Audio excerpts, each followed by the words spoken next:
Please stay tuned for important disclosure information at the conclusion of this episode. Welcome to the Investing Insights podcast from Morningstar. In this week's podcast, Christine Benz and Susan Dziubinski discuss your financial to-do list for March and how you can de-risk your portfolio. Then Johnson and Susan Dziubinski talk low-volatility funds. And finally, Russ Kinnel fills us in on the top 3 funds losing their managers. Let's get started. Here are Christine Benz and Susan Dziubinski from Morningstar, Inc. I'm Susan Dziubinski with Morningstar. March is here, and Morningstar's Christine Benz has brought some financial jobs to keep us busy this month. Hi, Christine. Thank you for being here. Hi, Susan. It's good to see you. So one of the things that you say should be on our financial to-do list for March is funding an IRA. But is there any reason that someone should be waiting until March, which is, pretty close to the tax filing deadline? Or should they really be thinking about investing IRA assets as soon as they can? Well, as soon as they can, ideally. So for 2022, for example, you were eligible to get those contributions in on January 1st. For the 2021 tax year, you were eligible to start contributing back in January of 2021. So ideally, you get those contributions in there and invested in something as soon as you possibly can. And the reason is, especially if you have a long time horizon, that the sooner you can get the money working for you, the more it can compound over your investing horizon.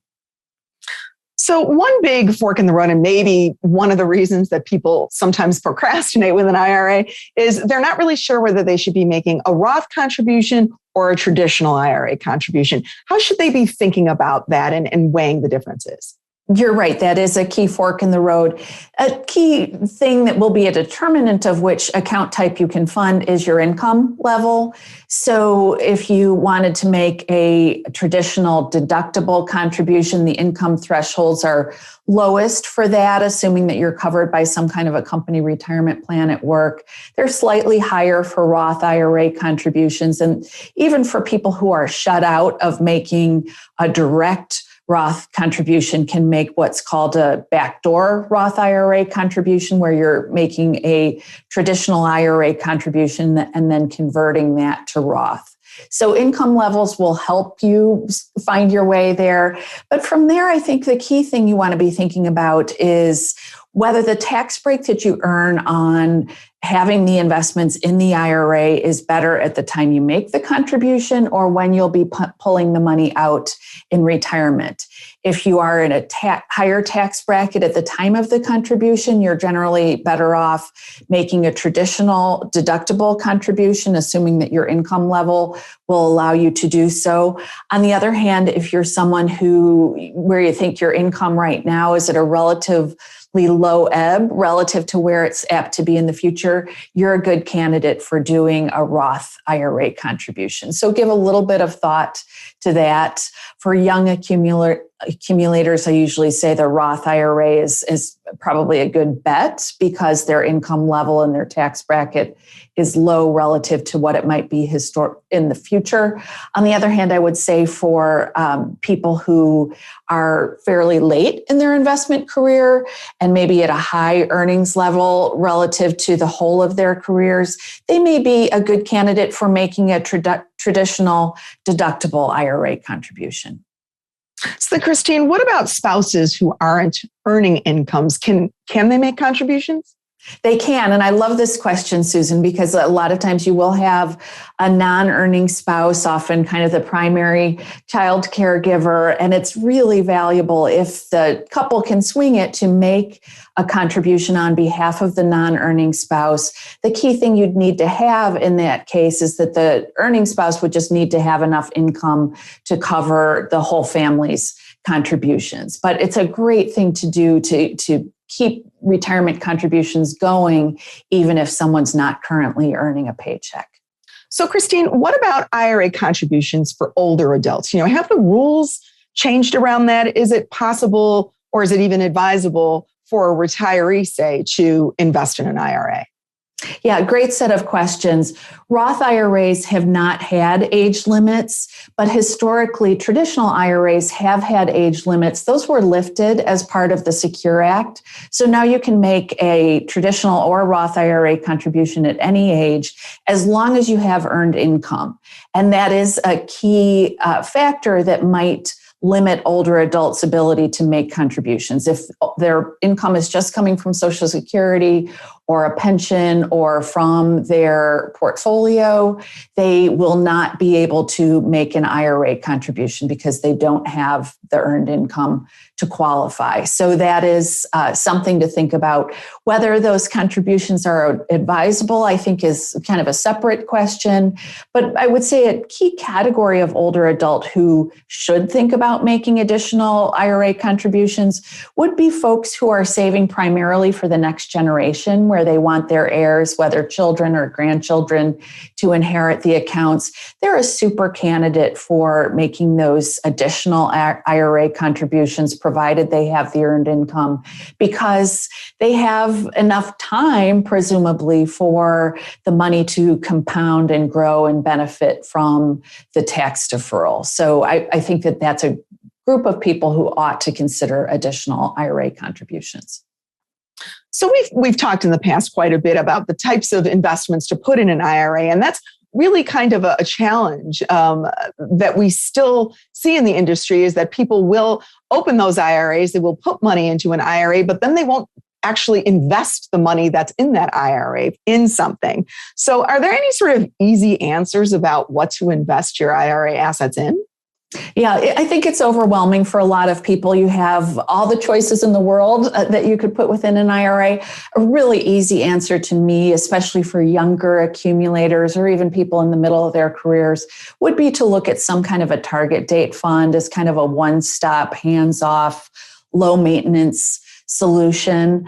On the other hand, I would say for people who have well-established portfolios, they might use index funds to kind of augment the exposures, or maybe to add to asset classes where they are light elsewhere in their portfolios, and there they can use really inexpensive index funds. I think those would be some of the easiest choices that people might use to populate their IRA portfolios. So let's pivot a little bit and talk about another financial to-do for March. And this one is funding a health savings account. And again, if you fund it before April 18th, that's the deadline for the 2021 HSA contributions. So can anyone make an HSA contribution? What are the rules around that?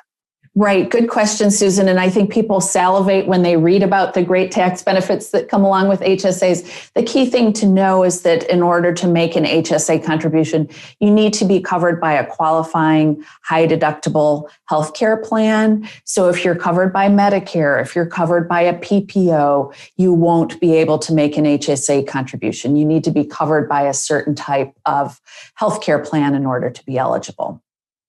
And then, another question that comes up with HSAs is kind of similar to the IRA question, which is, what do you invest those HSA funds in? If you are looking for something that's maybe a little bit more of a long-term investment, do you stick with, if you're working with your employer, do you stick with your employer's HSA plan? Well, that's a good question. So in terms of the investment types to populate the HSA with, I would use kind of my use case to determine what to invest in. So if I'm using my HSA to cover my healthcare costs as I incur them, I would stick with the savings account. I wouldn't want to be taking a lot of risks with my investments. If I'm using it as a long-term sort of ancillary retirement savings vehicle, well, there you probably do want to take more risk. And of course, it depends on your proximity to retirement and to tapping into those funds. But assuming you have a nice long runway to retirement, I would invest in something pretty aggressive. I'd invest, in maybe a static allocation fund or even an all equity index fund for that portion of the portfolio. Kind of a separate question is whether I'm wedded to my employer provided HSA or whether I can go outside of it. And the answer is absolutely, you can transfer assets periodically to the HSA of your own choosing. And that's a really nice workaround, Susan, for people who have maybe a not great company provided HSA. They can indeed use some other HSA and transfer the funds out. They can use payroll deductions to put the money in, but then periodically do a transfer to another HSA. And that's where I think our team's work on HSAs is so valuable in terms of helping people navigate those choices. So, Christine, our last financial to do for March has to do with inflation protection and looking at it in your portfolio and sort of in your own personal balance sheet. And it seems like a timely topic for so many of us right now, right? It absolutely is. And by the way, March is a busy month with these to-dos, but it is a good time, I think, to take stock of how well insulated you are from inflationary pressures. We've seen rising prices almost everywhere we look, whether filling up our cars with gas or heating our homes or in the grocery store.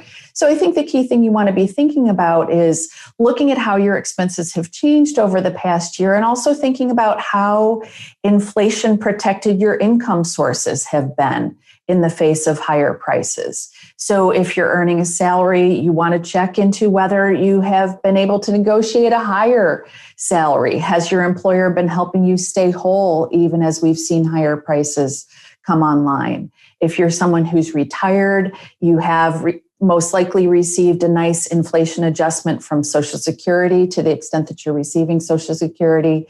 But if you're withdrawing from your portfolio for a portion of your income, you want to make sure that that portfolio has some inflation protection as well.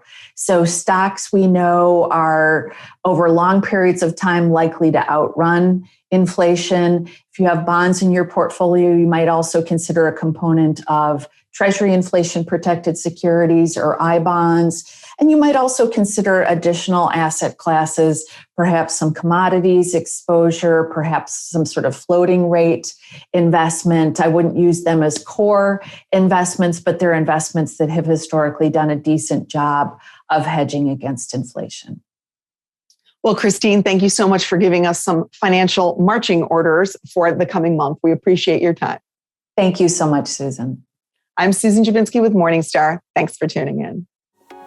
Expand your investing horizons and look to the long term with Morningstar's podcast, The Long View. Join hosts Christine Benz and Jeff Patak as they talk to influential leaders in investing, advice, and personal finance. Search for and subscribe to The Long View today. Now, Christine Benz reviews your portfolio's risk. So what do we do with all of this? How do we create an action plan? Well, I think it's important to approach this really getting back to your life stage. I would argue that if you've gone through this exercise, if you've flagged some areas where perhaps you're taking too much risk in your portfolio, so if you found that your portfolio's equity allocation is really, really high and you're planning to retire in the next couple of years, I would argue at that life stage, de-risking that portfolio is imperative. On the other hand, if you are someone who is in your 30s or 40s, there's probably less of a need to de-risk in a really big way. You may want to make some changes around the margins, so you might want to peel back from U.S. and put more money toward non-U.S. stocks, but it's a little less urgent if you are embarking on retirement in 20 years or more. On the other hand, many people who are younger, who are saving for retirement, are simultaneously saving for other goals. So maybe it's a home down payment or some other goal that's closer at hand.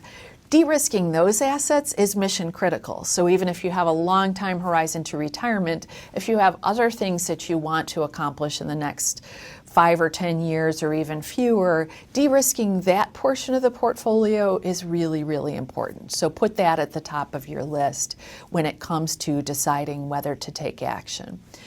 The key issue is if you've gone through this process and you've determined that you need to make changes, it's important to watch out for transaction costs. So although those are increasingly less of an issue, given that we've kind of moved into this no transaction cost environment. But a key thing to keep an eye on is tax costs that you might incur. And so that's one reason why if you've gone through this process and you need to make some tweaks, whether peeling back on U.S. stocks or whatever the case might be, it's best to start that process within your tax sheltered accounts, so within your IRAs and 401ks, other retirement plan assets. start that process within those accounts, because you can do all of the tinkering that you want within those accounts without triggering any tax costs. If you're subject to required minimum distributions, so if you're over age 72 and you're subject to those RMDs, I think it makes all the sense in the world to annually pull those RMDs from the positions that you're most overweight in. So if you need to make changes to your portfolio and you're subject to RMDs, why not do both at the same time? So for a lot of RMD subjective investors, my view is that peeling back U.S. stocks, specifically U.S. growth stocks, is probably a rich vein to mine if you're doing some rebalancing. If you are moving on to your taxable accounts, so if you've done some repositioning within your tax sheltered accounts and you decide that your taxable accounts are too aggressive or you want to make changes, a good thing to do to avoid triggering a tax bill is to potentially add new assets. So if you're still adding to those accounts, to put the new additions to that portion of the portfolio into the underweight holdings. That's a tax efficient way to rebalance your taxable accounts. You may or may not be able to get back to your target allocation using that strategy, but it does tend to be a good tax efficient way to start, and it's certainly something that people who are adding to their portfolio should think about. Next, here is Ben Johnson from Morningstar Research Services discussing low volatility funds. Hi, I'm Susan Dziubinski with Morningstar. As their names suggest, low volatility funds are designed to offer better downside protection, a smoother ride, and better risk-adjusted performance than the market long-term. Joining me today to discuss how these funds have held up so far in rocky 2022 is Ben Johnson. Ben is Morningstar's Director of Global ETF Research. Hi, Ben. Nice to see you.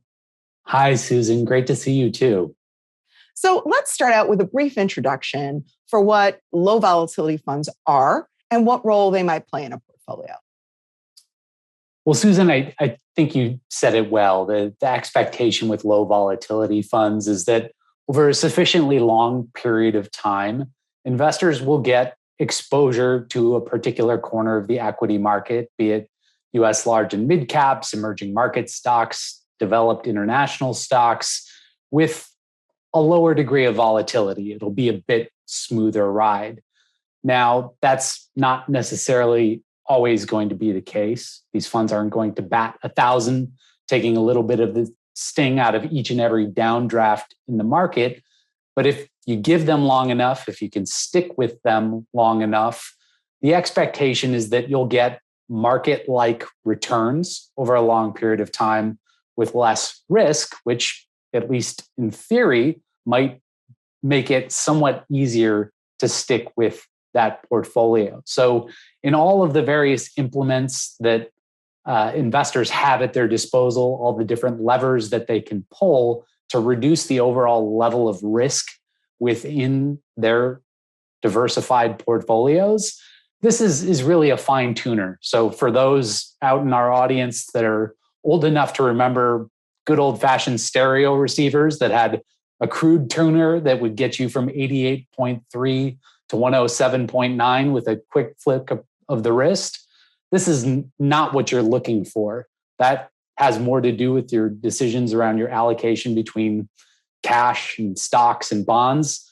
This is a precision instrument. It's that fine tuner that gets you from 93.1 to 93.9 with precision. It dials down the risk specifically within your equity sleeve and just a little bit more often than not.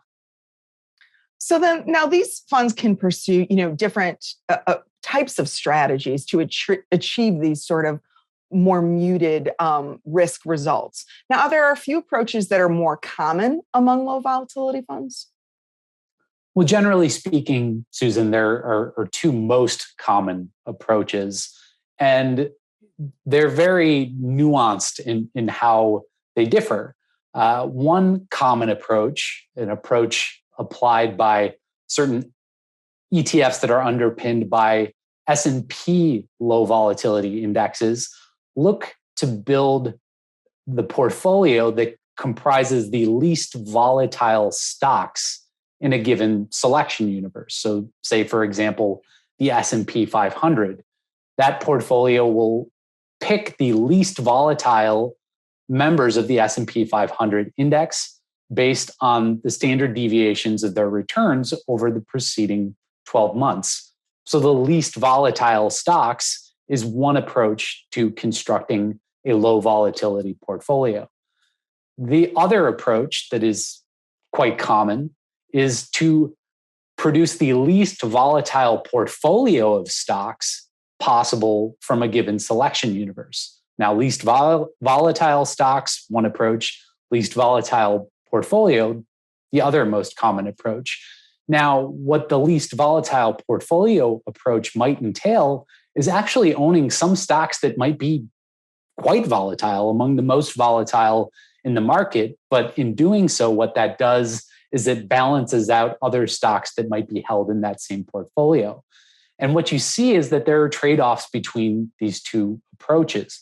And the most significant of those, I would argue, is that in the case of picking the least volatile stocks without anchoring to the characteristics of that selection universe, you can take certain unintended risks. You can see very significant sector concentrations, for example, crop up in those portfolios from time to time, which might not necessarily always be rewarded, which might not necessarily always align with the portfolio's low volatility objective. So these very fine, nuanced differences between these approaches to portfolio construction can lead to very different outcomes over a long period of time. So it's important that investors understand all of the various devils that reside within these fine details. So then, Ben, given that, what is a fair expectation for an investor to have for a low volatility fund over time? What really is realistic? Well, I think first and foremost, investors should be focused, as always, on the very long term. As we've seen in each and every market episode that we might experience, these funds aren't necessarily going to perform as investors might expect. We saw this in the case of the drawdown in early 2020 that was induced by the COVID crisis. And what we saw is that in many cases, low volatility ETFs underperformed their more common vanilla counterparts, drawing down even further on the bottom. And what was worse still, though what should have been expected, is that when markets bounced off that bottom and roared higher, these funds lagged quite badly to the upside and gave up, in many cases, most of their outperformance that they had experienced from their inception.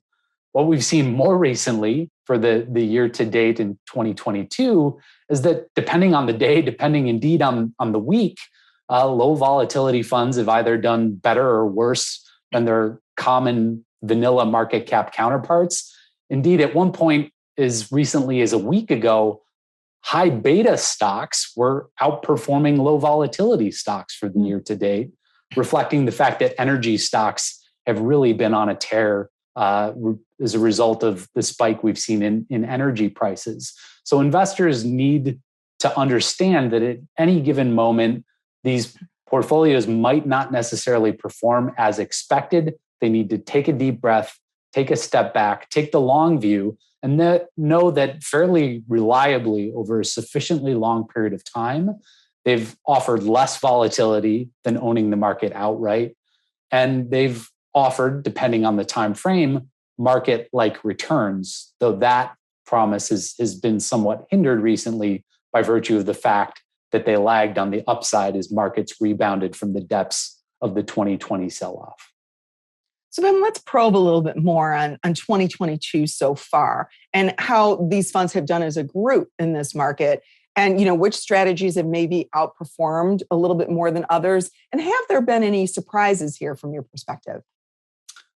Yeah, so what was really surprising was, as I had alluded to earlier, as recently as just a week ago for the year to date, what we saw was that the S&P High Beta ETF, SPHB, had outperformed for the year to date the standard S&P 500 ETF. So I'll use the iShares Core S&P 500 ETF IVV as a proxy here, which in turn had outperformed the Invesco S&P Low Volatility ETF, SPLV. So as the markets were getting rocky, what we saw is that the riskiest stocks were outperforming the market at large, which in turn was outperforming the least risky stocks, which at face value would seem to make absolutely no sense, which, as I mentioned before, really reflects more so than anything the fact that energy stocks have outperformed the broad market by a very wide margin up through that point. Now, fast forward to today, 1 week hence, and what we see is that the re-ranking among those same three funds has gotten back to what an investor might expect. Now, SPHB is still outperformed both IVV and SPLV on a year-to-date basis, but 1 week later, the low volatility portfolio, SPLV, is now outperforming IVV, the standard S&P 500 ETF, on a year-to-date basis. So really, I think what this emphasizes more so than anything is the lack of sort of utility that investors will get by peeking in on these portfolios each and every day, each and every week, and even sometimes on a monthly basis. And what we see, again, over a sufficiently long horizon is that these relationships that we would expect tend to hold. And you see that shine through in the long-term risk-adjusted returns of the low volatility portfolios relative to standard market capitalization weighted ETFs, relative to ETFs that invest in the market's riskiest stocks. So, Ben, let's talk a little bit now about the long term. Give us a couple of low volatility ETFs that you think are good long-term holdings for a portfolio. Well, if you look at the entire menu of low volatility ETFs, which invest in everything from US large caps to mid caps to small caps, emerging market stocks, developed international, there's just one Morningstar medalist among their ranks. And that's the iShares Minimum Volatility ETF. USMV is the ticker. USMV retains a Morningstar analyst rating of silver. And what we like about it is it takes that ladder approach that I had described earlier to portfolio construction, looking at all of the stocks in the MSCI USA index and looking to build out of those raw materials the least volatile portfolio possible.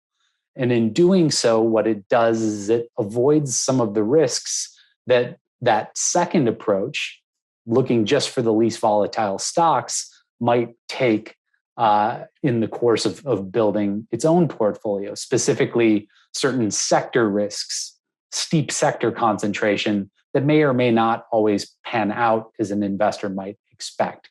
So we like that it maintains a level of diversification. We like that it looks at stocks' characteristics more holistically.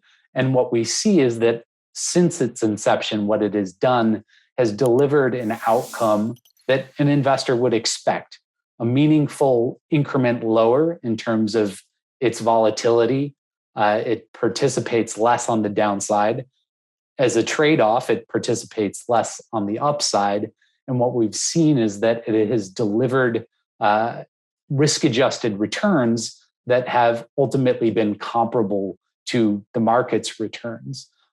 So USMV is the one and only Morningstar medalist among the whole lot of low volatility strategies available in an ETF wrapper to investors today.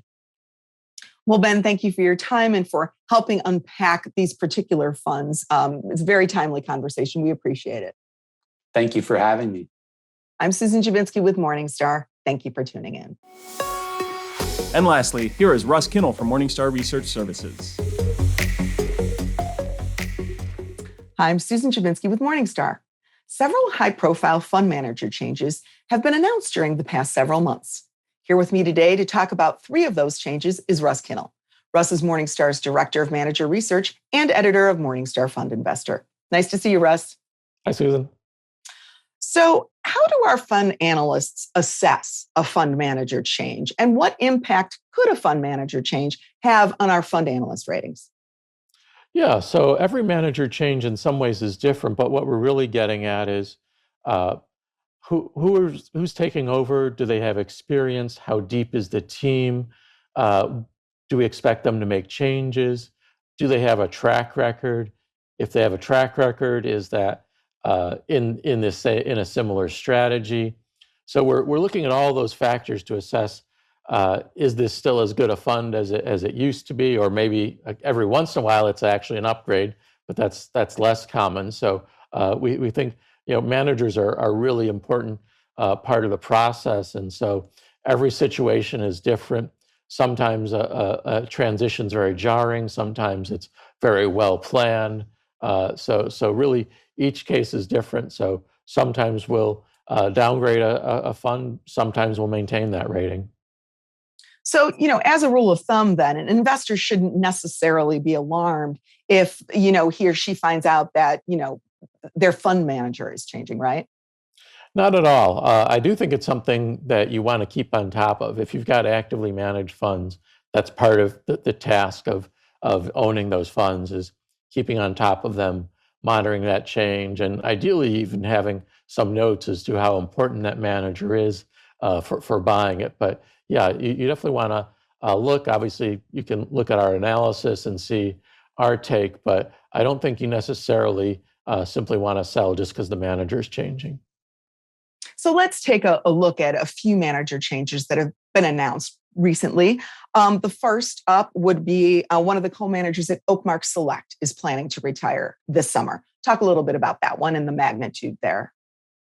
Yeah, so Win Martin is retiring from Oakmark Select this summer, but Bill Nygren, the lead manager, and Tony Canaris, an associate manager, are still there. So that's not changing our high pillar, people pillar rating or our overall rating. So we think it's meaningful, but Nygren is still very much there, and so we still have a lot of faith as well as in the co-manager Tony Canaris.